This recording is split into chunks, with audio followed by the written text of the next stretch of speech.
Okay, we still on chapter 1 with Pia. How do you know anything is being closed? Pia said. Who told you? They didn't own a radio and hadn't gotten the newspaper since Vader left because Muddy couldn't read. Fran heard it at the butcher shop, Muddy said, and Miss Simpson's heard it on the radio. She stopped and pointed towards the front door, her face a curious mixture of anger and fear. Those mothers still letting their children outside. They are vulgar. She spun her finger near her temple. You must stay inside until it's over. You understand? Pia nodded and put a finger to her lip. What? Muddy said. Why are you shushing me? You were speaking German, Pia whispered. Muddy gasped and put a hand over her mouth. Then she glanced at Pia's neck and her eyes went wide. Where is your garlic? Pia felt the rank necklace, only then remembering she had taken it off and laid it on the grass during recess, like she'd done the day before when Mary Helen came to pick a fight. I must have lost it, she said. You must be more careful, Pia, Muddy said. Miss Shipman was very kind to give us the garlic, and I have no more. I'm sorry, it was an accident.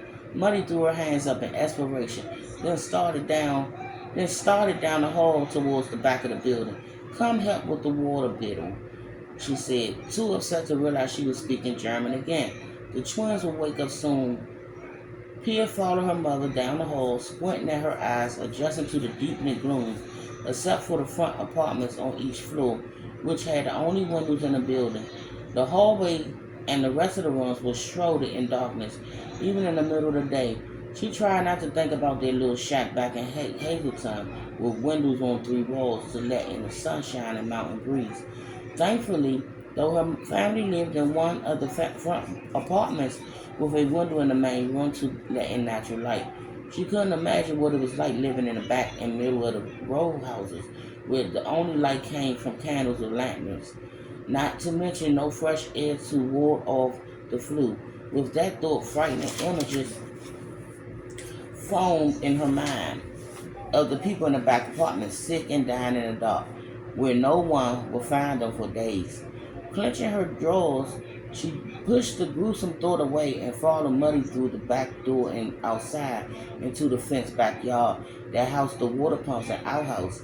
Muddy picked up one of the 2 buckets and put it beneath the cast iron spout. Pia set her boots on the back steps and pumped the handle, grateful to be getting water now instead of being sent to fetch it after supper.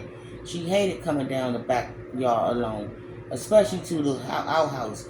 Sharing outhouses and water pumps with other families was nothing new.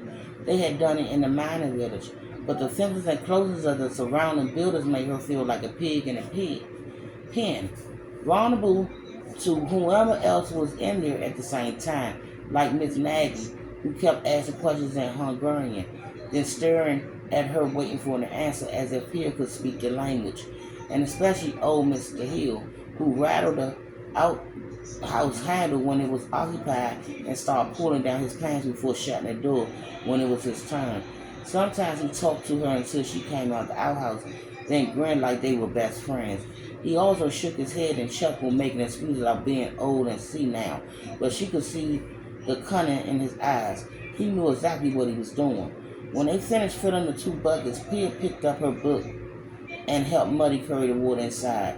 Down the shadowy hallway and up the narrow steps, there were hard-soled shoes crunching on dirt and plaster. What seems like 100 thick odors layered the floors of the row house. Boiled cabbage, fried potatoes, warm curry, simmering tomatoes, saltine sausages, roasted garlic, baked berry, each one a more fragrance than the one before. Despite her fear and unease, Pia's stomach growled with hunger. It had been over 6 hours since her breakfast of rye bread and hot tea, and there hadn't been enough food to pack a lunch. On the 3rd floor, Miss Ferrelli was outside her door, tying a piece of black crepe to the handle, her face red, her cheeks wet with tears. Dark streaks and marron blotches staining the front of her yellow dress, striping the swell of her pregnant belly. No, Pia thought, not Mr. Ferrelli. He was too young and too strong. A broad-shouldered brick masher who filled the halls with laughter and had been hoping to see the birth of his first child before reporting for the draft. Not to mention he and his wife were one of their few English-speaking neighbors who weren't afraid to be friends with Germans. How could a flu kill someone like him? Muddy came to a halt and Pia stopped beside her, not knowing what to do or say. The bucket handle dug into her fingers. She felt awful for Mr. Fernelli and her baby, but more than anything, she wanted to keep going to get to the safety of their rooms. I'm very sorry for you, Muddy said. I'm sorry too, Pia said.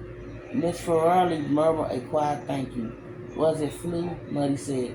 Miss Ferrari nodded, her face contorting with grief, and hurried back inside. Muddy glanced at Pia with tears in her eyes. Did you know he was sick? Pia said. Muddy shook her head, her free hand scrubbing her apron, then rushed up the last flight of steps. Pia followed her up the steps across the hall inside the apartment, closing the door behind them. At last she was home. The dark wall space consists of 2 rooms, a combination kitchen, living room, and a windowless bedroom no bigger than a chicken coop they had back in the mining village. An old lantern cast a dim light over the necessities of life that filled every square inch of space. Rough-hewn shelves lined with gray eyelets, dollies held a crock of silverware, a stack of white plates, baking tins, a mismatched assortment of cups and glasses, baby bottles, a clay pitcher, and a mantel clock. Frying pans hung from hooks above a narrow wooden table with 3 mismatched chairs that had been repaired and straightened with twine and pieces of wood. Baskets, a metal tub, and empty pails sat stacked beneath the table, along with a bucket of cleaning rags and a short broom. Across from the table, a chipped enamel tea kettle and matching pot sat simmering on a coal stove with a crooked pipe that leaked smoke at every joint. A cloth canister hung on the wall above a metal wash basket sitting on a wooden crates, and clean diapers hung from clotheslines strung across the ceiling. The only decorations were a bluebird vase and a faded embroidered tablecloth that had belonged to Pia's late mama. To the left, the stove, Pia's narrow bed sat beneath the only window lengthwise along a wall covered with newspapers to keep out the cold. Drapes made out of flour sack fluttered above the pillar sill. Remembering how crowded it had been when they shared the room with her paternal aunt and uncle for 10 months after they arrived in Philadelphia.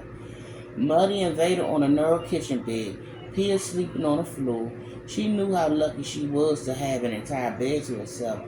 Eventually her luck would change, either when the landlord found out her aunts and uncle had moved to New York and he needed room for more tenants, or when the twins got too big to sleep with Muddy. But for now, she relished being able to stretch out and turn over on the horse-shell mattress. Thinking about it now, she couldn't wait to go to bed later. Exhaustion weighing her down, making her lungs and limbs feel heavy and slow. Every thought and movement and effort.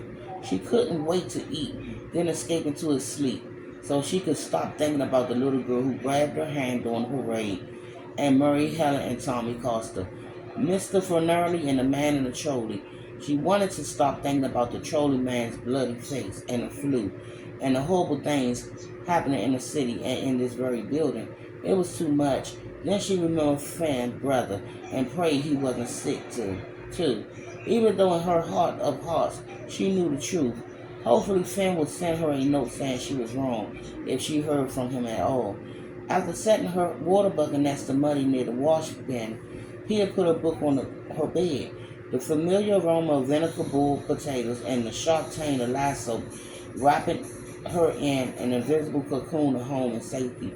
She wanted to close the window to keep the comforting smell in and whatever was happening in the city out.